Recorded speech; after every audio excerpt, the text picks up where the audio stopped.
Welcome to my presentation on the Onion Router, an anonymity network. My name is Scott Koger. This is my second presentation for ICTN 6870 in the spring of 2015. As I said, this is presentation 2 of 2.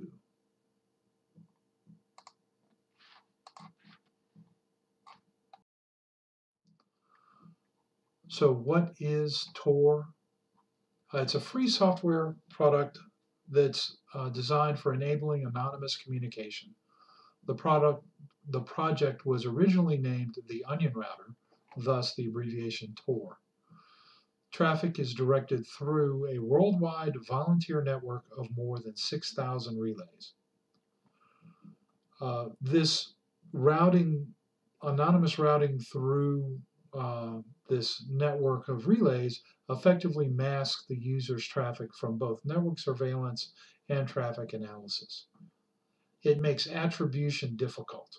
So it enables the anonymous use of online posting, of instant messaging, and other similar applications.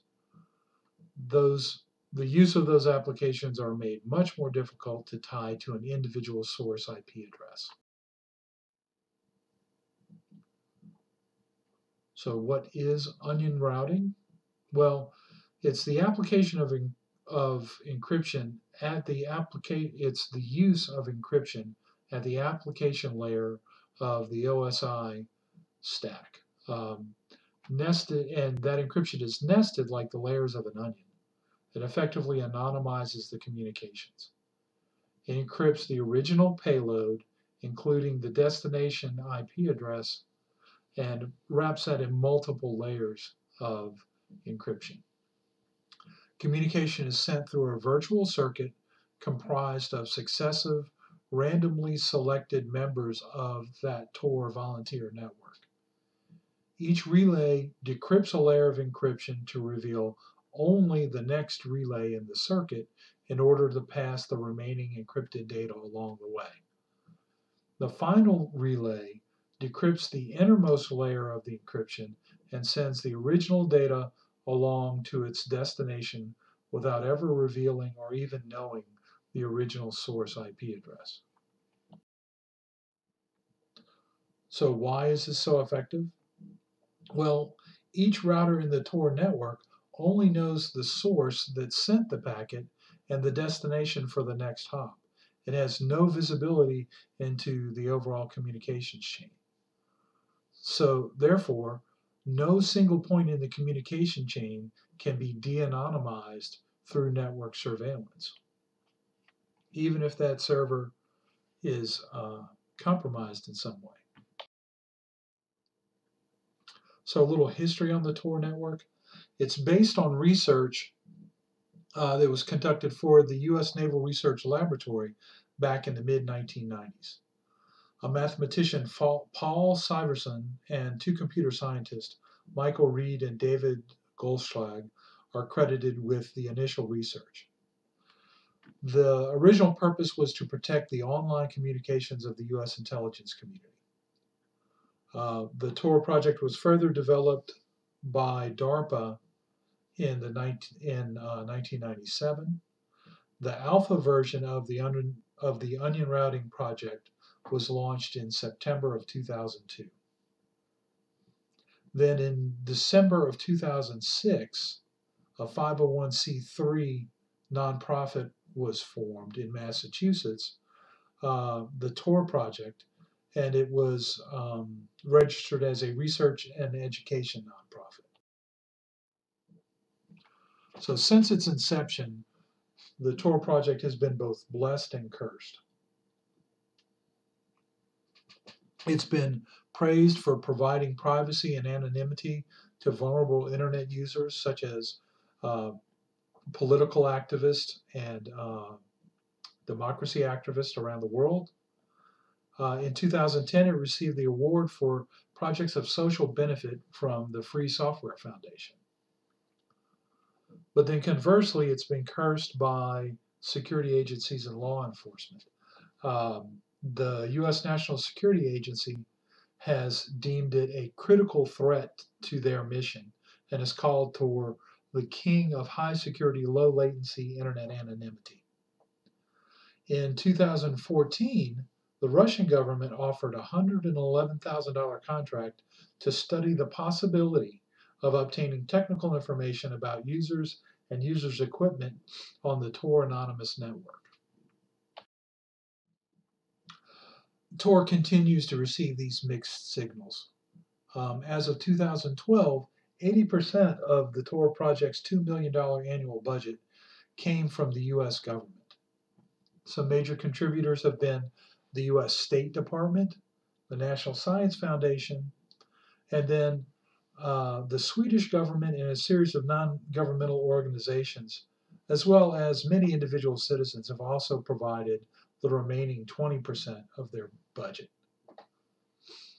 While there have been no documented cases of NSA or U.S. law enforcement compromise of the underlying encryption, some of the server shutdowns related to the Snowden case and the Silk Road case have called the independence of the Tor project into question. As of November 2013, Tor reportedly had about 4 million users. Now, for those 4 million users, some are putting it to legitimate use, some to illegitimate use. Tor is just a tool. Like a knife, it can be used for illicit or for licit purposes. You know, the same knife that could be used to cut a birthday cake could be used to commit a crime. Tor is currently used and has been used by criminal enterprises, by hacktivism groups, and by law enforcement agencies, often simultaneously and at cross purposes. For example, the Tor network has been targeted by both the NSA and the British GCHQ Signals Intelligence Agency, even while GCHQ uses a tool named Shadowcat for end-to-end encrypted access to VPS over SSH using the Tor network. It's an official description of Shadowcat. Tor's executive director, Andrew Lehman, has said in August of 2014 that agents of both the NSA and GCHQ have provided Tor with bug reports, helping them strengthen the network, while other members of those two agencies have been actively trying to compromise that network. So how does Tor work? Well, as we stated, a random route across this network of volunteer nodes is selected, and then the original payload is wrapped in layers of encryption and then routed to those nodes along the Tor network. Each node in the volunteer network then decrypts that package, peels off a layer of the onion, sees the destination address for the next node in the network, and forwards it along. That server, that node, then removes another layer of decrypts another layer of the onion, gets the routing information for the next hop, and passes it along. And then when it gets to the end node, that server or node decrypts the payload, sees the public IP address of the originally intended destination server, and forwards the traffic on to that public internet-facing server without any additional encryption. So if the original payload was unencrypted, that final hop would also be unencrypted. But if that destination server was using something like TLS or SSL, for example, then that last hop would be encrypted, but it is not encrypted by default. So as we said, Tor protects the anonymity by separating the identification information and the routing information. It uses what's called onion routing to achieve this. So it encrypts packets, and then it provides layers of encryption with embedded routing information. And it encrypts the original payload and then randomly bounces that communication between volunteer servers or nodes within the Tor network. As we said, encryption is employed in multiple layers, hence the term onion routing. Since the IP address of the source and the destination are never both in clear text at any hop along the way, eavesdropping at any point of the communication cannot directly identify both ends of that communication. To the recipient, it appears as if the last Tor node were the source address. Now, one thing to remember is that unlike other anonymity networks, Tor works at the TCP stream level, making it application independent. Tor also offers what are called hidden services. These are servers that are configured to receive inbound connections only through the Tor network. The services that they provide are called hidden services. So rather than revealing a server's IP address as if through DNS, a hidden service is accessed only through its onion address. So there's a URL that includes a .onion extension. It's a pseudo top-level domain host suffix designating an anonymous hidden service. The Tor network software understands these addresses and can route data to and from these hidden services, even those behind firewalls or those using network address translation. Now, these hidden services are decentralized by design. There's no direct readable list of all available hidden services. And these hidden service servers come and go, as you might imagine. Connections to hidden services are protected by end-to-end encryption, unlike standard Tor onion routing, where that last hop is sent in the clear.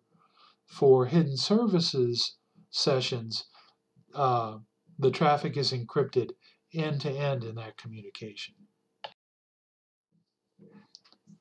So what are some weaknesses of the Tor routing of the onion network? Tor cannot and does not try to protect against monitoring of traffic at the boundaries of the Tor network. Researchers from the University of Michigan have developed a network scanner that can identify up to 80% of live Tor bridges with a single scan of the network. Another concern is autonomous system eavesdropping.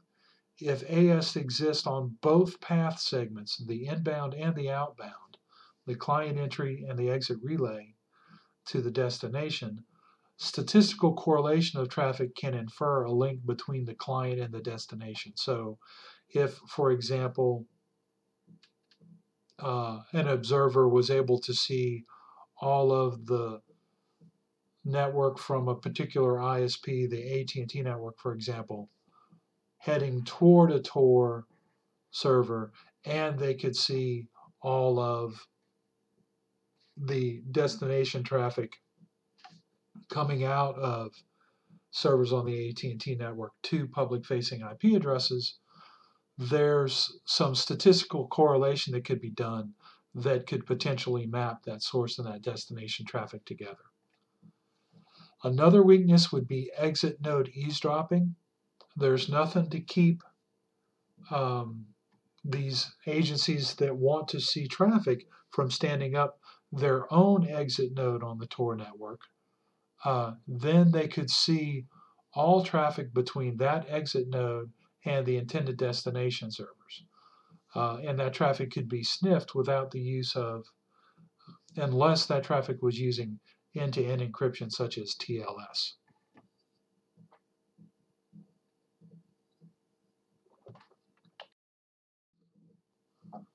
Another weakness would be traffic analysis attacks. For example, two researchers, Murdoch and Danzels, have demonstrated traffic analysis techniques that allow those with only a partial view of the network to infer which nodes are being used to relay anonymous streams. Another vulnerability would be a Tor exit node block. So for example, some services have blocked access from known Tor member nodes. Wikipedia is an example. Netflix is another.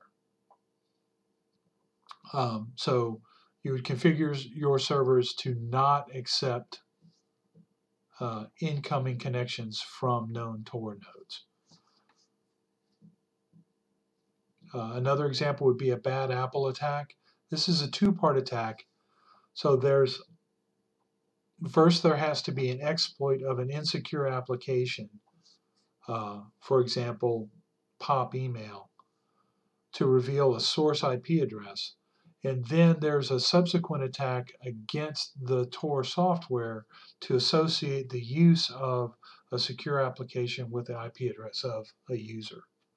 So that it's a twofold attack. Another vulnerability is in vulnerabilities that are inherent in an application that might be used across the Tor network. For example, BitTorrent.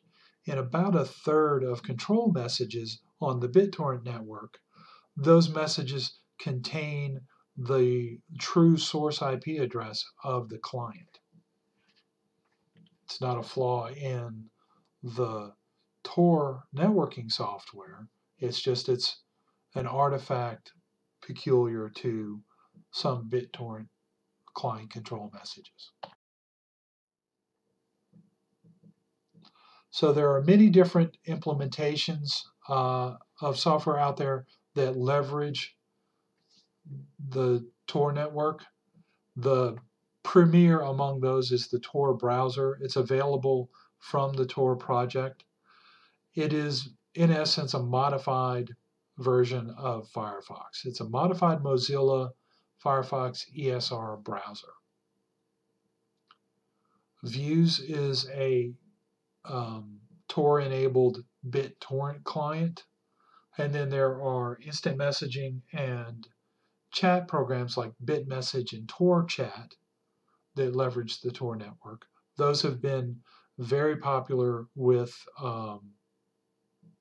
political dissidents, for example. There's the Guardian project based out of the UK that's leveraging the Android operating system, applications, and firmware to improve security for mobile communications. And then there are several security-focused operating systems. There's a hardened Linux version from scratch, Incognito, Libre, Linux, Cubes OS, and Tails are some other examples of specifically hardened operating systems that leverage Tor. And then here are some of the resources that I used in the production of this presentation. If you have any questions, please feel free to email me or post a question on the discussion boards, and I'll be happy to answer your questions as best I can. Thank you for your attention.